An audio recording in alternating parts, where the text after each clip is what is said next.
Assalamualaikum warahmatullahi wabarakatuh. Selamat siang teman-teman dan Bu Astrid yang saya cintai dan saya sayangi. Di kesempatan kali ini saya akan mempresentasikan tentang pengaruh penerapan nilai-nilai terhadap tindakan korupsi. Sebelumnya saya akan memperkenalkan nama saya terlebih dahulu. Nama saya adalah Kevin Noval Fadlilah. Saya adalah perwakilan dari Home Group 6 yang anggotanya sendiri terdiri dari Aski Azhara, Angga Noviana, Kevin Nova Fadlillah, saya sendiri, Muhammad Ibnu, Nadif Maulana, serta Zahirah Lesnia. Ya, lanjut saja. Pertama saya akan membahas tentang outline-nya terlebih dahulu. Jadi outline-nya ada 5, yaitu pendahuluan, teori pokok bahasan, poin penting, keterkaitan pokok bahasan, dan kesimpulan. Yang pertama, pendahuluan korupsi. Korupsi adalah salah satu permasalahan yang harus segera diberantas di Indonesia. Mengapa dari itu? Karena angka korupsi sangat tinggi di Indonesia dan menjadi tugas besar bagi pemerintah dan masyarakat untuk memberantasnya. Karena itu kita harus ikut serta dalam memberantas korupsi. Lanjut ke teori pokok bahasan. Teori pokok bahasan sendiri dibagi menjadi 6 poin atau LSPB, yaitu yang pertama nilai UI dan Pancasila, yang kedua pengertian dan karakteristik korupsi, yang kedua undang-undang yang mengatur korupsi, yang keempat data atau angka korupsi di Indonesia, yang kelima hubungan nilai dan korupsi, serta yang keenam faktor yang dapat menurunkan angka korupsi.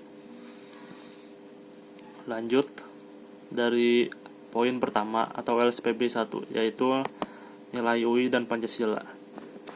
Jadi ada 9 nilai UI, yaitu kejujuran, keadilan, keterpercayaan, kemartabatan, tanggung jawab, kebersamaan, keterbukaan, kebebasan akademik, dan kepatuhan pada aturan. Di sini saya akan menjelaskan 3 nilai UI sebagai contoh, yaitu kejujuran. Sebagai mahasiswa UI, kita harus patuh terhadap aturan pertama, yaitu kejujuran. Mengapa kita harus jujur? Karena agar kita terhindar dari sifat korup dan tidak membohongi orang lain, karena sifat orang yang korup adalah yang pertama adalah membohongi rekannya atau temannya sendiri. Lalu lanjut yang kedua, keadilan. Kenapa sebagai mahasiswa kita harus adil? Karena apabila tidak, kita akan seperti para koruptor yang tidak membeda-bedakan segala jenis atau segala hal dan segala sesuatu di sekitarnya. Karena itu mereka memikirkan bahwa mereka adalah yang paling tinggi dan bersifat individualis, tidak membedakan apa saja yang ada di sekitarnya, padahal kita semua itu adil dan rata. Lalu lanjut yang terakhir, contoh terakhir, yaitu kepatuhan pada aturan. Sebagai mahasiswa UI, kita juga harus patuh pada peraturan yang UI buat, yaitu tidak boleh korupsi, baik itu korupsi waktu, korupsi uang, maupun korupsi barang. Nah, lanjut ke nilai Pancasila.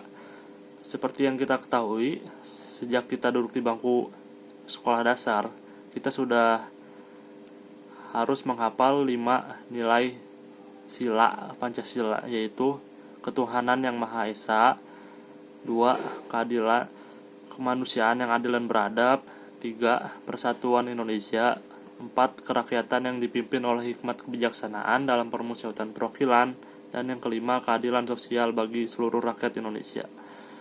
Nilai yang pertama, yaitu ketuhanan yang Maha Esa, dapat diartikan sebagai rakyat yang berketuhanan dan mempunyai kepercayaan masing-masing.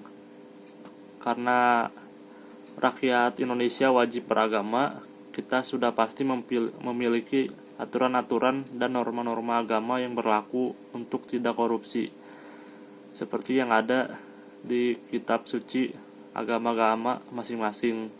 Seperti misalnya Al-Quran, tidak boleh korupsi, baik itu korupsi waktu, korupsi uang, maupun korupsi barang. Lalu lanjut sila kedua, kemanusiaan yang adil dan beradab. Sebagai rakyat Indonesia, kita harus beradab dan tidak boleh membeda-bedakan antara sesama lain. Karena kenapa begitu?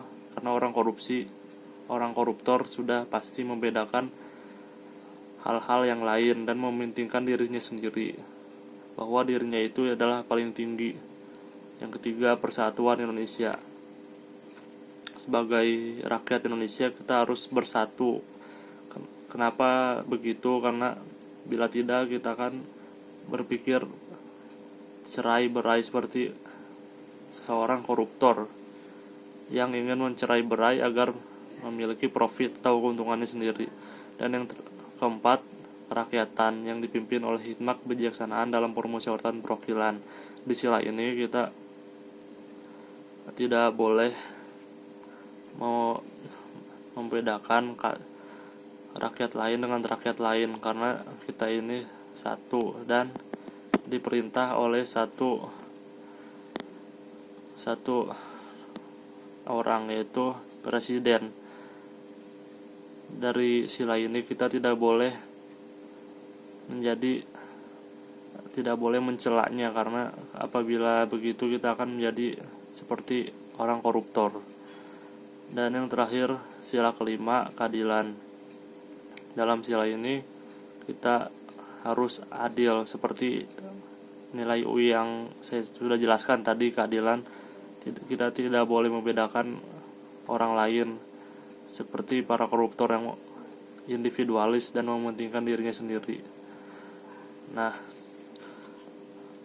sila kelimanya sudah selesai dan saya akan lanjut ke tahap berikutnya, ke LSPB 2, karakteristik dan pengertian korupsi. Menurut World Bank, korupsi merupakan setiap transaksi antara pelaku dari sektor swasta dan sektor publik melalui utilitas bersama yang secara ilegal ditransformasikan menjadi keuntungan pribadi. Dan beberapa tindakan yang termasuk karakteristiknya korupsi yaitu suap, penggelapan, penipuan, pemerasan, favoritisme, dan nepotisme. Jadi sudah bisa disimpulkan bahwa korupsi itu banyak, nggak cuman korupsi dalam bentuk uang doang maupun waktu. Lanjut ke LSPB 3. Undang-undang di Indonesia yang mengatur korupsi ada Undang-Undang KPK, Undang-Undang Tipikor, Undang-Undang Nomor 7 Tahun 2006 tentang pengesahan United Nations Convention Against Corruption, Undang-Undang Nomor 28 Tahun 1999 tentang penyelenggaraan negara yang bersih dan bebas KKN. Dari situ sudah dapat kita simpulkan bahwa peraturan di Indonesia sudah banyak dalam ingin memberantas korupsi, tapi masih susah untuk menyadarkan mereka, para koruptornya.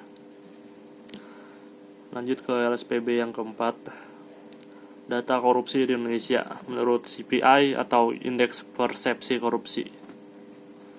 Menurut CPI, Indonesia dalam satu dekade ini, dari tahun 2009 ke tahun 2018, peringkatnya melonjak.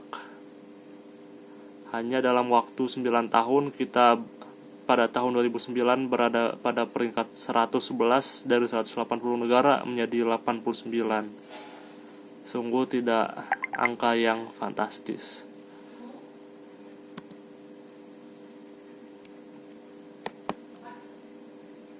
Lanjut LSPB 5, hubungan nilai-nilai dan tindakan korupsi. Nah, salah satu penyebab maraknya korupsi di Indonesia adalah kurangnya pemahaman terhadap nilai-nilai di Indonesia, seperti nilai Pancasila dan nilai keagamaan. Isi kandungan Pancasila yaitu nilai dasar yang wajib dipahami dan dilaksanakan seluruh masyarakat Indonesia, dan nilai agamanya adalah landasan seluruh perbuatan kita di dunia. Jadi sudah kita ketahui bahwa nilai-nilai untuk memberantas korupsi sudah banyak, tapi masih sedikit yang kita teladani. Dan yang terakhir LSPB yang ke-6, faktor yang menurunkan tindakan korupsi. Di sini saya menemukan suatu foto atau majalah. Di majalah tersebut menjelaskan bagaimana cara melawan korupsi, seperti edukasi dan kampanye, perbaikan sistem, dan represif. Mungkin bisa diteladani oleh kita. Lanjut ke poin penting. Poin penting pertama yaitu korupsi merupakan masalah kompleks yang masih marak terjadi di Indonesia. Lalu yang kedua, korupsi dapat diartikan sebagai suatu yang luas, yaitu waktu, barang, dan sebagainya. Dan terakhir, mengapa korupsi marak terjadi padahal sebagai warga Indonesia serta warga UI mempunyai Pancasila dan nilai-nilai UI sebagai pedoman. Lanjut, keterkaitannya pokok bahasan dengan poin penting. Poin penting 1. Ada kata korupsi merupakan masalah kompleks yang masih marak terjadi di Indonesia. Poin ini berkaitan dengan LSPB 3 dan 4. Lalu poin penting 2, korupsi dapat diartikan luas seperti korupsi waktu, barang, dan sebagainya. Poin penting ini berkaitan dengan LSPB 2, di mana terdapat beberapa karakteristik sehingga dapat disebut sebagai tindakan korupsi. Dan poin penting ketiga, mengapa korupsi marak terjadi padahal sebagai warga negara Indonesia dan warga UI mempunyai Pancasila dan nilai-nilai UI sebagai pedoman. Poin penting ini berkaitan dengan LSPB 1 dan 5. Solusinya dari yang setelah saya sampaikan, solusi pertama mungkin kita bisa menerapkan nilai-nilai pada setiap individu seperti sikap jujur, adil, dan cinta tanah air. Lalu membangun supremasi hukum yang kuat di mana pengawasan dan penegakan hukum harus ditegakkan dengan benar. Dan yang terakhir, membangun pendidikan formal, yaitu pendidikan perkewarganegaraan dan penyuluhan pengetahuan mengenai korupsi. Serta kesimpulannya dari semua ini yaitu dengan menerapkan nilai-nilai Pancasila dan nilai-nilai UI yang telah kita pelajari, kita akan menurunkan niat kita dalam melakukan tindakan korupsi.